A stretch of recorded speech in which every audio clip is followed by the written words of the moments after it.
नमस्कार, news line में आपका स्वागत है। इस वक्त की बड़ी खबरों के साथ मैं हूं राम। खबरों की शुरुआत करेंगे सबसे पहले मधुपुर उपचुनाव को लेकर सरगर्मी जहां एक और तेज है, वहीं रेड क्रॉस मधुपुर शाखा का भी चुनाव होना है और मधुपुर रेड क्रॉस सोसाइटी की नई कमेटी का गठन होना है, जिसको लेकर के रेड क्रॉस के तमाम कार्यकारिणी सदस्य जोर शोर से अब लग चुके हैं। इससे पूर्व रेड क्रॉस के तमाम सदस्य गुरुवार को एक बैठक की, लेकिन आज खुद पदेन अध्यक्ष एसडीओ योगेंद्र प्रसाद ने भी रेड क्रॉस के कार्यकारिणी सदस्यों के साथ एक बैठक आयोजित की और इस बैठक में यह सर्वसम्मति से निर्णय लिया गया कि 3 सदस्यीय एक कमेटी बनाई गई है, जो कि देवघर रेड क्रॉस सोसाइटी से वहाँ जो चुनाव संबंधी प्रक्रिया है, जो चुनाव की नियमावली है, उस नियमावली को लाएंगे और उस नियमावली के तहत मधुपुर रेड क्रॉस सोसाइटी की नई कमेटी का गठन किया जाएगा। इसकी जिम्मेवारी वर्तमान सचिव महेंद्र घोष, हेमंत नारायण सिंह उर्फ मोती सिंह व राजेश कुमार को सौंपी गई है। वहीं इसे लेकर के एसडीओ योगेंद्र प्रसाद ने कहा कि रेड क्रॉस की नई कमेटी का गठन 8 मई को किया जाएगा और जो भी नियमावली देवघर रेड क्रॉस सोसाइटी की है, उसी नियमावली के तहत स्वच्छ और शांतिपूर्ण ढंग से नई कमेटी चुनी जाएगी। रेड क्रॉस मधुपुर के लिए हम लोगों ने 8 मई 2021 को चुनाव करवाने का निर्णय लिया है। इसी के संदर्भ में हम लोग आज चर्चा कर रहे थे। चुनाव किस प्रकार संपन्न कराएंगे हम लोग, इस संबंध में हम लोग गाइडलाइन के लिए अपने उपायुक्त देवघर को पत्र लिखेंगे दिशा निर्देश के लिए। वहाँ से दिशा निर्देश आ जाने के बाद जो हम लोग को चुनाव का गाइडलाइन है उसी पर चलते हुए हम लोग रेड क्रॉस सोसाइटी पर चुनाव संपन्न करेंगे। और कोविड-19 महामारी को देखते हुए सेक्टर वॉइस सेविकाओं के साथ सीडीपीओ ने की बैठक। प्रखंड के बाल विकास परियोजना सभागार भवन में आंगनबाड़ी सेविकाओं के साथ मासिक बैठक कोविड-19 को देखते हुए sector wise CDPO Poonam Sinha ने की, जिसमें सरकार के द्वारा चल रही योजनाओं के बारे में सेविकाओं को विस्तार से जानकारी दी गई।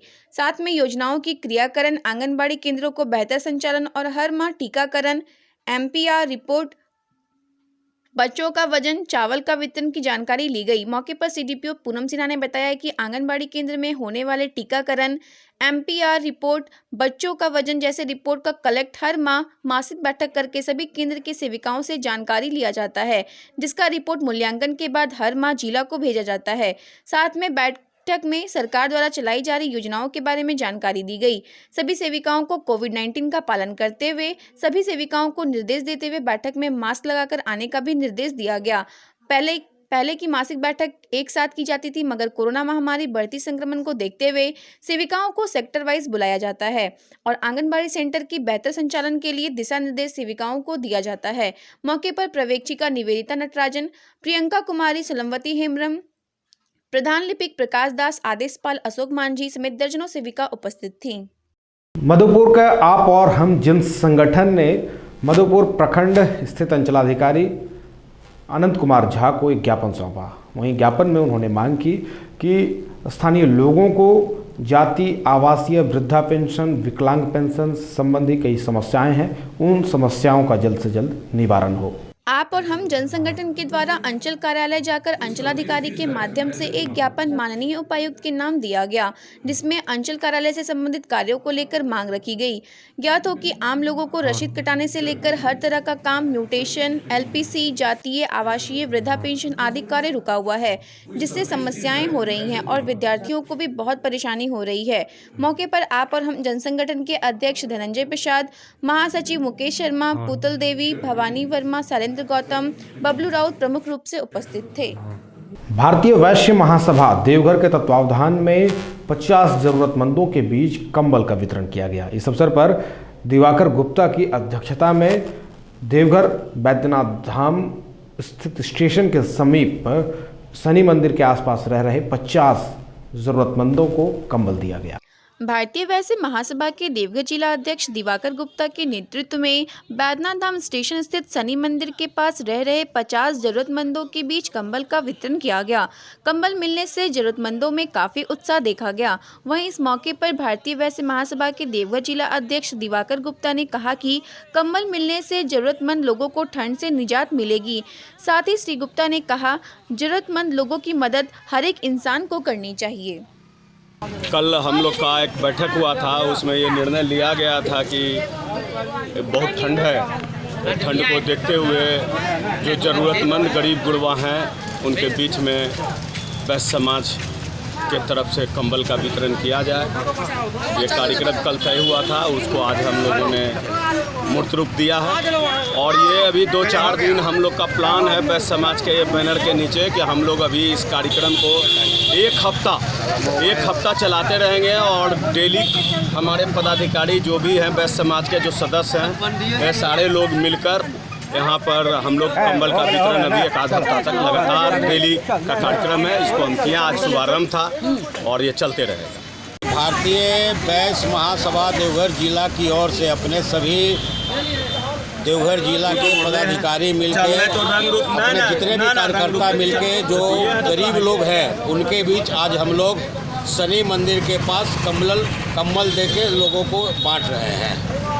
सभा की तरफ से देवघर जिला इकाई हम लोग कंबल वितरण कर रहे हैं। पहले ही सोचा हुआ था कि करना है, तो ठंड को देखते हुए गरीब असहाय जो भी ज़रूरतमंद है उनको कंबल वितरण कर रहे हैं और आगे भी निरंतर जारी रहेगा हम लोग का प्रयास है। वैश्य सभा के बैनर तले हम लोग सभी पदाधिकारी जो हैं कंबल का वितरण कर रहे हैं। जिन लोगों को कंबल था, यहाँ पर अभावी लोग जो थे वो लोग को हम लोग जो है कंबल वितरण आज हम लोग के द्वारा किया। आगे भी एक कार्यक्रम चलता रहेगा, एक सप्ताह लगातार चलता है।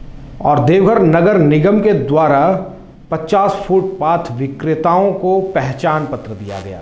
यह पहचान पत्र स्वयं देवघर उपायुक्त मंजुनाथ भजंत्री ने अपने हाथ से दी। देवघर नगर निगम के द्वारा आज शिवलोक परिसर में देवघर उपायुक्त मंजुनाथ भजंत्री, देवघर पुलिस अधीक्षक अश्विनी कुमार सिन्हा एवं नगर आयुक्त शैलेंद्र कुमार लाल के द्वारा संयुक्त रूप से फुटपाथ दुकानदारों को पहचान पत्र दिया गया। मौके पर देवघर उपायुक्त मंजुनाथ भजंत्री, देवघर पुलिस अधीक्षक अश्विनी कुमार सिन्हा, नगर आयुक्त शैलेंद्र कुमार लाल आदि लोग उपस्थित थे।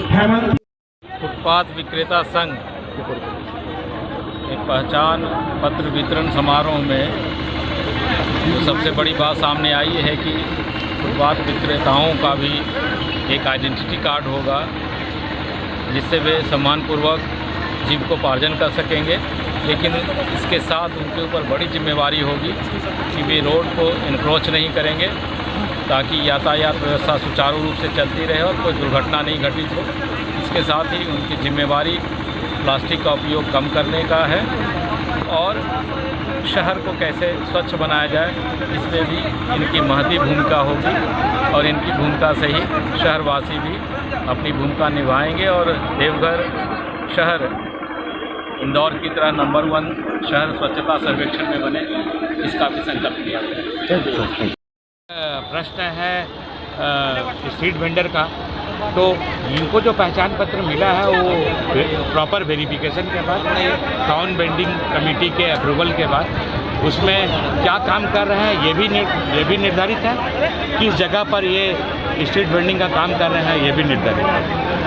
अब स्ट्रीट वेंडिंग एक्ट भी है और उसके आलोक में हम लोग पहचान पत्र दे रहे हैं और इनको और सरकार की अन्य योजनाओं का भी लाभ दे रहे हैं। लेकिन हम लोगों का मूल उद्देश्य यह होगा कि यातायात बाधित नहीं हो, शहर भी साफ सुथरा रहे और ट्रैफिक फ्री फ्लोइंग हो और कालांतर में इन लोगों को एक अपना दुकान वेंडिंग जोन क्रिएट करके या वेंडिंग मार्केट क्रिएट करके हम लोग उपलब्ध करें। यही प्रपोजल है सर कि आने वाला समय में अभी हमारे यहाँ एक बन चुका है जिसका थोड़ा और संवर्धन परिवर्धन करना है। 2 बन रहे हैं, सरकार द्वारा 5 फरवरी तक मांगी गई है प्रस्ताव, करीब 5-6 जगह और भी हम लोग दे रहे हैं। इस वेंडिंग जोन बनाने में या वेंडिंग मार्केट बनाने में हम लोग कॉमर्शियल वायबिलिटी का भी ख्याल रखते हैं। आज का जो उद्देश्य है वो ये है कि एक टैगलाइन है, सम्मान के साथ रोजगार, यही उद्देश्य है। और ये लोग काफ़ी प्रफुल्लित है, अभूतपूर्व इनमें उत्साह है और ऐसा लगता है कि ये पहचान के साथ, अपने स्वाभिमान के साथ रोजगार कर सकते हैं। कैसे इन लोगों को व्यवस्थित किया जा सकता है? देखिए, एक स्ट्रीट वेंडर्स जो है ये अनऑर्गेनाइज सेक्टर है, तो कभी कभी नगर निगम हो गए या पुलिस के जो कभी कभी इनको एक आपराधिक दृष्टि से भी देखते रहते हैं जब रोड में डिसिप्लिन लाने के लिए। तो इस पहचान पत्र के माध्यम से इनको एक तरह का एक आत्मसम्मान और आत्मगौरव मिलेगा और कहीं पुलिस हो, नगर निगम के कर्मी हो, इनको अनावश्यक समस्या और परेशान नहीं करेंगे। साथ ही साथ जो भी राज्य सरकार और भारत सरकार की जो योजनाएं, जो लाभ मिलेंगे, इस पहचान पत्र के आधार पर एक बेसिस बनेंगे। जैसे PM स्वनिधि हो गया, फिर आने वाले जो वेंडिंग जोन के अंतर्गत जो दुकान वगैरह मिलेगा, वो सारे चीज़ इनको मिल सकता है। और साथ ही साथ इन सभी लोगों का एक तरह का एक अनुशासित ढंग से ये पहचान पत्र के साथ जो प्लास्टिक फ्री जोन करना है या स्वच्छता सर्वेक्षण में हम लोग जिला को पूरा अव्वल में लाना है, तो सभी में ये पहचान पत्र का एक अच्छी भूमिका रहेगी। और मधुपुर अनुमंडल क्षेत्र के पथरौल थाना अंतर्गत गजंडा गांव में ईंट भट्ठा के समीप 2 लोगों के संदिग्ध अवस्था में शव बरामद हुआ। शव मिलने से आसपास के इलाकों में सनसनी फैल गई है। मधुपुर अनुमंडल अंतर्गत पाथरौल थाना क्षेत्र के गजंडा स्थित ईंट भट्ठा के समीप 2 लोगों के संदिग्ध अवस्था में शव मिलने से आसपास के इलाके में सनसनी फैल गई है। घटना के संबंध में बताया जाता है कि शव की सूचना मिलने पर परिजनों ने घटनास्थल पर पहुंचकर शव को एम्बुलेंस से मधुपुर अनुमंडलीय अस्पताल लाया, जहां डॉक्टरों ने उसे मृत घोषित कर दिया। हालांकि मौत का कारण स्पष्ट नहीं हो पा रहा है। इस संदर्भ में न तो पुलिस ने कुछ बताया और ना ही परिजनों के द्वारा कुछ बताया जा रहा है, लेकिन आसपास से मिली जानकारी के अनुसार दोनों की शव रहस्यमयी स्थिति में पाया गया। पाथरौल पुलिस ने शव को पोस्टमार्टम के लिए देवघर भेज दिया। वहीं मामले को लेकर पुलिस छानबीन शुरू कर दी है। वहीं मृतक का नाम गोपाल दास, उम्र 22 साल, पिता भोला दास और सारठ के चरघरा निवासी बंटी दास, उम्र 19 साल, दोनों मृतक आपस में साला बहनोई लगता था। पुलिस मामले की छानबीन कर रही है। MF खान रोड निवासी दिव्यांग भजन गायक जुगल किशोर विश्वकर्मा ने अपने घर वालों पर ही घर से बेघर करने की साजिश रचने का आरोप लगाया है। शहर के MF खान रोड निवासी दिव्यांग भजन गायक जुगल किशोर विश्वकर्मा ने अपने परिजनों पर घर से बेघर करने की साजिश रचने का आरोप लगाया है। इस संबंध में पीड़ित गरीब और दिव्यांग भजन गायक जुगल किशोर विश्वकर्मा ने बताया कि तकरीबन 30 वर्षों से वे शहरी क्षेत्र के अंतर्गत वार्ड नंबर 6 के MM खान रोड स्थित अपने घर में रहते आ रहे हैं। उनके 3 भाई और एक बहन भी है। पीड़ित विश्वकर्मा के अनुसार आज से तकरीबन 15-20 साल पहले इस घर में तीनों भाइयों में से कोई नहीं रहता था। उनका बड़ा भाई राजेंद्र विश्वकर्मा तेजपुर असम, संजला भाई दीपक विश्वकर्मा व छोटा भाई सचिन विश्वकर्मा महुदा मोड़ धनबाद में रहते थे। यहाँ सिर्फ वही अपने माता पिता, पत्नी सुदामा देवी व एक विक्षिप्त पुत्री सहित 3 बच्चों के साथ शांतिपूर्वक रह रहे थे। उनके अनुसार पहले यह घर बड़ा और परिवार छोटा था, लेकिन पिछले 5-6 सालों से घर की स्थिति बदल सी गई है। इसका कारण है कि उनका छोटा भाई सचिन विश्वकर्मा पिछले 5 सालों से इसी घर में आकर रहने लगा। बड़े भाई भी 2-3 सालों से इसी घर में आकर रह रहे हैं। इसी संदर्भ में यह भी उल्लेखनीय है कि घर के पीछे स्थित तालाब के पिंड पर उनके पिता ने 3 कट्ठा जमीन ले रखा था ताकि परिवार के बढ़ने पर काम आएगा, लेकिन उसे अपनी मजबूरी के नाम पर संजले भाई दीपक विश्वकर्मा ने बेचकर अपना बैंक लोन चुकाया और धनबाद में घर बनाकर निवास करने लगे, जहां पर बाबा प्रोडक्ट गेट ग्रिल की दुकान भी चलाता है। वहीं बड़े भाई राजेंद्र विश्वकर्मा ने 6 कट्ठा बाप की खरीदी जमीन बेचकर अपनी 3 बेटियों की तेजपुर में ही शादी कर दी। वहीं पिछले 30 वर्षों से वहां स्थित पिता और चाचा का संयुक्त बीडी वेल्डिंग वर्कर्स गैराज भी चलता आ रहा है। पीड़ित जुगल विश्वकर्मा का कहना है कि 4 भाइयों में एक बहन थी, लेकिन उसकी शादी में तीनों भाइयों ने कोई मदद नहीं की। अतिक्रमण हटाओ अभियान के दौरान घर 3 फीट अतिक्रमण में आ गया था। उनके पिता ने तीनों भाइयों को खबर दी पर कोई सुधि लेने नहीं आया। अकेले उन्होंने ही पैसा लगाकर इस मामले को संभाला। घर में शौचालय नहीं था, 35,000 लगाकर शौचालय बनवाया। इसी दौरान वर्ष 2007 में काम के दौरान उनका एक्सीडेंट हो गया और वह अपाहिज होकर चलने फिरने से भी लाचार बन गए। घर की डाबाडोल हो रही आर्थिक स्थिति को देखकर उनके दोनों बेटे पढ़ाई से ड्रॉप आउट हो मजदूरी करके घर चला रहे हैं। श्री विश्वकर्मा के अनुसार उनकी इसी दयनीय स्थिति को देखकर तीनों भाई उनकी लाचारी का फायदा उठाना चाह रहे हैं। वह लोग इस घर को बेचने के लिए ग्राहक ढूंढ रहे हैं। जब तक माँ बाप जिंदा थे सभी भाई चुप थे, लेकिन उनके मरने के बाद भाई लोग बदल गए। वह लोग घर बेचकर उन्हें बेघर करना चाह रहे हैं, क्योंकि इन तीनों में से कोई घर बनाकर रह रहा है तो किसी ने जमीन खरीद रखी है, इसलिए वे लोग घर बेचकर अपना हिस्सा लेकर निकलना चाह रहे हैं।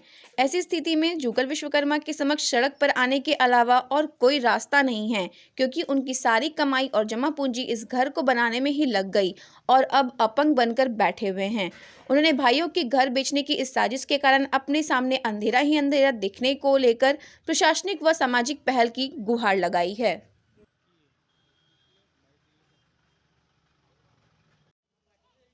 बरस से हम इस घर में है, पहले कोई नहीं रहता था और इस घर में बहुत ऐसा समस्या आया।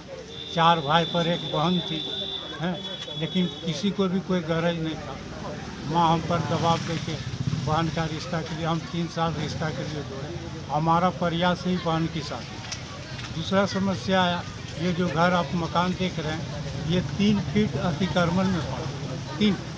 3 फीट पड़ने के बाद नोटिस मिला इस घर को तोड़ने के लिए।